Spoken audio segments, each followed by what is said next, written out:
Cet essai routier vous est présenté par Ville-Marie Kia.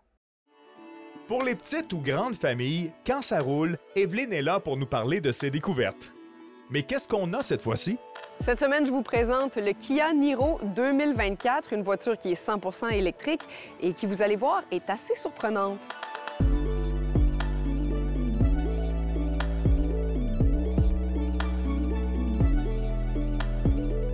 D'abord, j'ai été étonnée par sa taille. On pense à tort que c'est une petite voiture, la Kia Niro, mais en fin de compte, c'est quand même un SUV, un petit SUV, mais tout de même un SUV.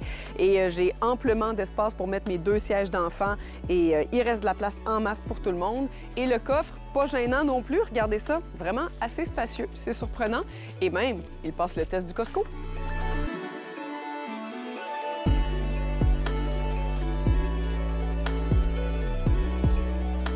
Une fois assise derrière le volant, je n'ai eu que de belles surprises. Premièrement, c'est une voiture qui est vraiment le fun à conduire. Elle se manie bien, elle est réactive et elle a une super bonne accélération. Et elle est très confortable aussi. Ces sièges-là, le revêtement, c'est rien de plus que du simili-cuir, sauf que c'est confortable, c'est insalissable et c'est indestructible. Alors moi, ça correspond à tous mes critères.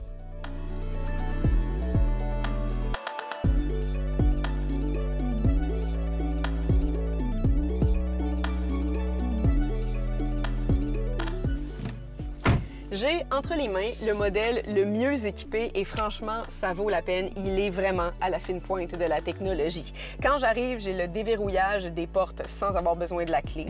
Dès que je m'installe à l'intérieur, j'ai la mémorisation des paramètres du conducteur. J'ai le volant chauffant, les sièges chauffants et climatisés. Et pendant que je conduis, j'ai des alertes de sécurité de toutes sortes. J'ai la conduite assistée, j'ai l'assistance d'évitement de collision dans tous les angles du véhicule. Donc franchement, là, tout est là.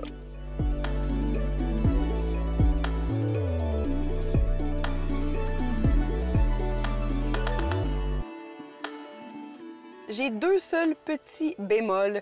Le premier, c'est qu'on a l'affichage tête haute, mais il est trop bas. Alors, il faut vraiment que je me redresse pour le voir. Et je l'ai essayé même en montant mon siège au plus haut. Ça le fait quand même. Et je l'ai même fait essayer à des gens plus grands que moi et ils ont le même problème. Donc, c'est un petit défaut que Kia devrait arranger dans ce véhicule-là. Et mon deuxième petit bémol, c'est qu'avec toute la technologie que je vous ai nommée, il manque juste une chose. Je trouve ça dommage d'avoir besoin d'un câble pour brancher mon téléphone. Franchement, j'ai la recharge sans fil ici, mais pour avoir accès à Android Auto, ça aurait été le fun que je l'ai sans fil aussi. Je trouve ça bizarre qu'il manque ça par rapport à tout le reste qui est là.